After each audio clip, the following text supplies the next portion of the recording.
Monsieur Gamal Abina, sanction de l'Union européenne, sanction de l'Organisation des Nations Unies, sanction du G7. Est-ce finalement un stratagème bien ficelé pour déstabiliser Moscou afin de ralentir son implication en Afrique? Peut-on arriver à cette conclusion ou bien?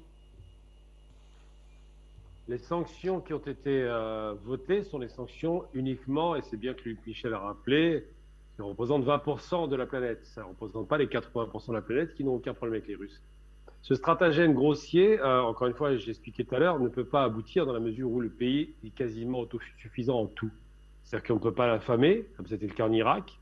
On ne peut pas l'empêcher d'avoir une industrie, elle existe déjà, l'industrie militaire, et il va y avoir une migration vers l'industrie civile. Mais les sanctions comme celle-là sont destinées surtout, encore une fois, à faire pression de manière maladroite pour ne pas reconnaître qu'ils ont poussé à la faute les Ukrainiens et qu'ils les ont laissés tout seuls face aux Russes. C'est une façon de faire croire qu'ils interviennent, mais ils n'interviennent pas. Les armes dont ils parlent, qui ne traverseront pas la frontière, c'est juste des effets d'annonce, il n'y aura rien. Ils vont juste envoyer quelques petits mercenaires. On parle beaucoup de mercenaires en ce moment, mais là, ce sont bien les mercenaires qui partent là-bas. Et on a un cas de figure très concret, d'ailleurs, je tiens à en parler. Un homme qui est un criminel français d'extrême droite qui a assassiné un joueur de rugby argentin à Paris et qui s'est sauvé immédiatement, qui a été intercepté par Interpol en Bulgarie et qui s'apprêtait à rejoindre les forces d'extrême droite de l'Ukraine.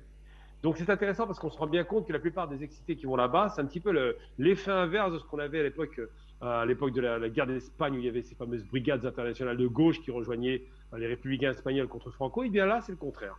Là, on a des brigades internationales qui veulent rejoindre effectivement les Ukrainiens pour renforcer les troupes ce qu'on peut appeler clairement des néo-nazis. Alors pour ce qui concerne le train de sanctions qui a été voté, je l'expliquais tout à l'heure, par exemple, la sanction sur le gaz ne sera applicable qu'au 15 août.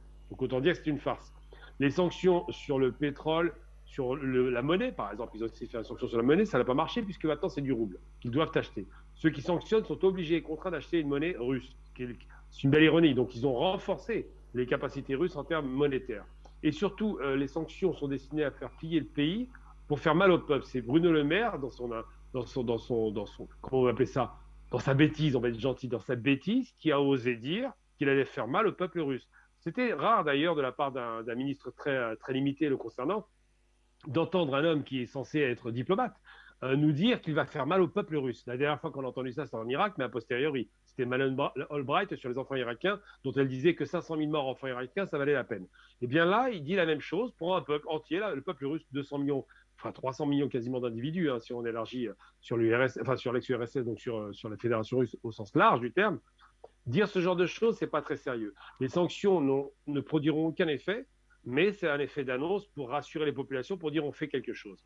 En revanche, ceux qui effectivement sont intéressés par les sanctions sont les Américains, mais ils ne sont pas à ce point suivis. Comme il a été dit, il suffit de voir ce qui se passe dans les sanctions de l'Union européenne, c'est pas grand-chose, à part confisquer, voler, puisque c'est du vol organisé, les 300 milliards de dollars que les Russes ont laissé dans les banques centrales européennes. Ça va coûter cher à l'Europe parce que ça décrédibilise l'Europe. Et puis, il y a une chose importante à rappeler, c'est quand même le plus important à mon sens. La Russie n'est pas en guerre contre l'Europe. L'Europe n'est pas en guerre contre la Russie. L'affaire ukrainienne est une affaire entre Slaves, entre pays frères, entre guillemets.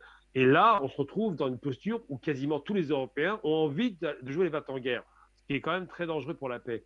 Moi, je pense, et là, je vais donner un message très clair. Les Ukrainiens, pour moi, ils ont ma commisération parce que c'est un peuple qui souffre effectivement d'une guerre qui est là. Il y a des morts, c'est normal, c'est la guerre. Mais le dirigeant ukrainien ne se rend même pas compte de la bêtise de son action. Il aurait dû immédiatement négocier, demander l'application stricte des accords de Minsk et arrêter ce bain de sang inutile des deux côtés, parce qu'il y a les morts côté russe aussi. Il aurait dû le faire immédiatement, ça aurait calmé immédiatement les tensions, il serait venu à la raison, il aurait accepté le fédéralisme qui avait été signé. Les Européens, s'ils étaient honnêtes, auraient dû accompagner cette démarche. C'est pas ce qui s'est passé. Les Européens ont fait croire qu'ils allaient les aider. Ils ne les aident pas. Les sanctions n'existent quasiment pas ou sont quasi nulles à part garder 300 milliards qu'ils vont devoir rendre, quoi qu'il arrive. Mais les sanctions n'existent pas. Donc, quand on se demande si c'est un moyen de faire pression, oui, c'est un moyen théorique de faire pression. Pratiquement, la pression est nulle, absolument nulle. On sait qu'on se rend bien compte aujourd'hui, ils se sont fait les scénarios. Le 9 mai, il ne s'est rien passé, comme de bien entendu. C'était un défilé habituel. Et le plan d'action des Russes concernant l'Ukraine est toujours appliquée de façon stricte. Et on a bien compris qu'ils cherchent à se débarrasser des néo-nazis à l'Est et à libérer ces territoires qui vont peut-être intégrer la Fédération de Russie.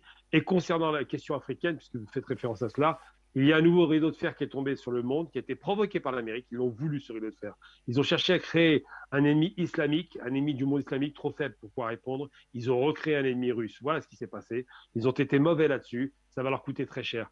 L'Afrique est le nouveau théâtre d'opération. Souhaitons effectivement que les Africains ne se trompent pas d'ennemis, qu'ils fassent en sorte qu'effectivement le soutien logistique, militaire russe et économique chinois soit fait de façon intelligente, de manière à ce qu'ils se débarrassent du néocolonialisme et que tout se passe dans les meilleures conditions. Mais j'en arrive à ma conclusion très rapide en vérité. Vous savez, il y a eu une guerre froide qui a duré de 1945, puisque ça a duré, c'est quasiment au lendemain de la capitulation nazie que la guerre froide a commencé, puisqu'ils ont fait une capitulation séparée entre les Russes et les Américains, ce qui prouve déjà leur mauvaise intention de départ. Et bien au lendemain de la guerre froide qui a duré de 45 à 92, en gros 45 ans, et bien au lendemain de cette guerre froide, les Russes n'étaient pas des ennemis. Et ils ont poussé à la radicalisation. Et cette guerre froide, malgré tout, donnait ce qu'on appelait la bipolarité, un rééquilibrage des forces. Donc, quand on dit guerre froide, c'est une guerre qui était relativement calme, de conflits de basse intensité. Dès la fin de la guerre froide, l'Amérique s'en est donné à cœur joie pour aller au Moyen-Orient, en Asie, en Amérique du Sud. Ils commencent à faire des pressions sur l'Amérique du Sud, on le sait aujourd'hui. Ils placent des dictatures militaires déguisées. Et ils font beaucoup de guerres en Afrique par destination.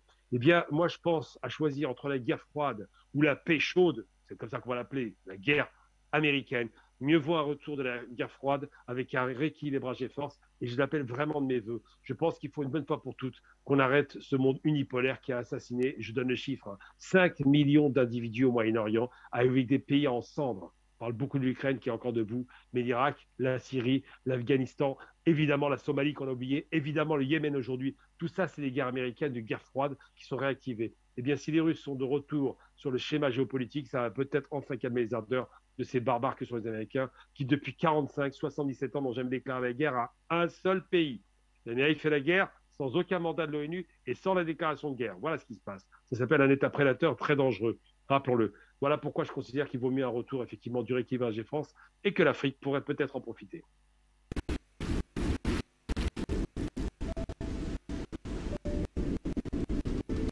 Afrique Média. Le monde, c'est nous.